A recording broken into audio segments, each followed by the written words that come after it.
April the 8th, 2026, I did a bit of an exploratory trip while out on Skidoo in the Upper Lake Melville area, covering a distance of about 48 kilometers in areas that I had frequented either this year, last year, on snow machine, or earlier when I would have traveled there on my quad. One of the things that I have been impressed very much by this year is the markings on the trails and being able to go into different places, probably at times I guess for hundreds of kilometers, although I haven't been out to Postville or anything like that, but I have traveled to Sheshashi and Northwest River, and I'm up to Savvy Bay. But for the most part, it's been closer to home in the Upper Lake Melville area. And the trails that have been put here over the years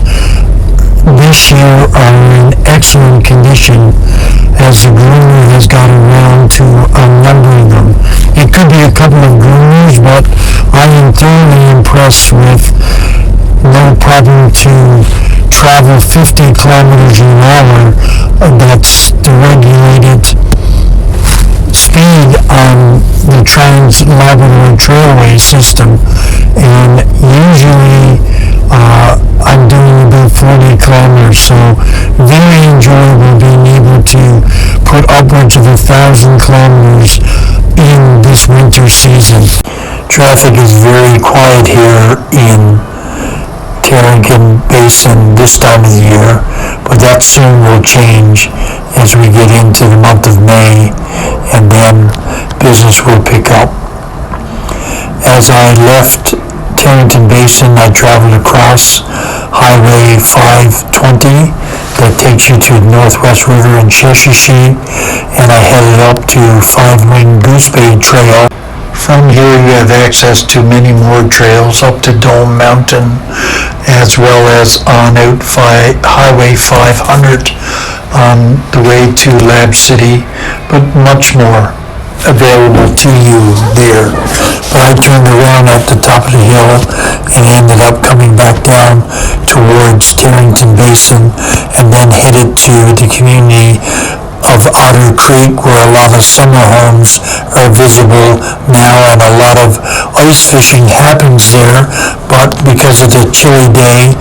it was probably the reason there was very little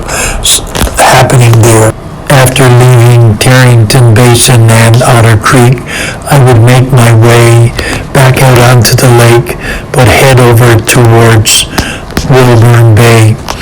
and I ended up doing a little scouting around over there and looked at the number of ice shacks that were visible out on the bay, and again, because it was cold, there was very little activity happening. The Neely Mountains provided a great background as I headed towards Wilburn Bay and crossed the ice, and in some places you could see how spring was starting to raise, I guess I would say, its ugly head for snowmobilers, as there was a couple of places that were melted and ice crossing was a little bit tentative. So after leaving there, I went over to Wilburn Bay proper, and as you can see by the shots here, it was somewhat of a blustery day out on the bay with the snow being blown around, and looking over across the distance, you could see a number of ice shacks visible on Wilburn Bay. None of them today were occupied, and they would get even less as the week progressed, as I was down here later in the week, and probably half of the shacks that I have taken some pictures of here were gone. A gentleman by the name of Clarence Shears had built this walkway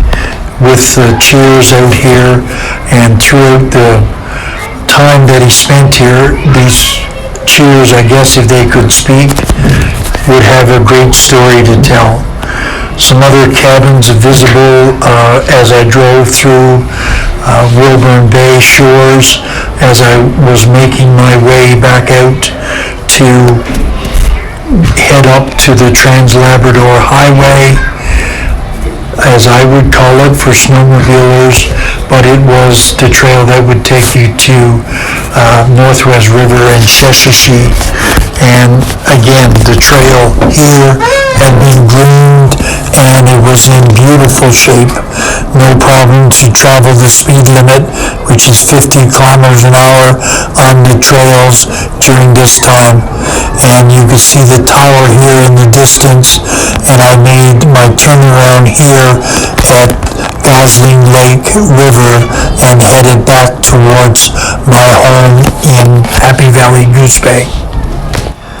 As I've said earlier, the markings on the trails were just excellent, and it reminded me of the time past when vehicle transportation on paved roads was a thing not yet recognized or enjoyed in Happy Valley Goose Bay or Labrador in general. And the signage on some of the Trans-Labrador Trail crossings were very important to get people back to their home. And here again you see a beautiful shot of the Many Mountains in the background. A very important landmark in this area of Upper Lake Melville, and recognizable from wherever you are if you were to stop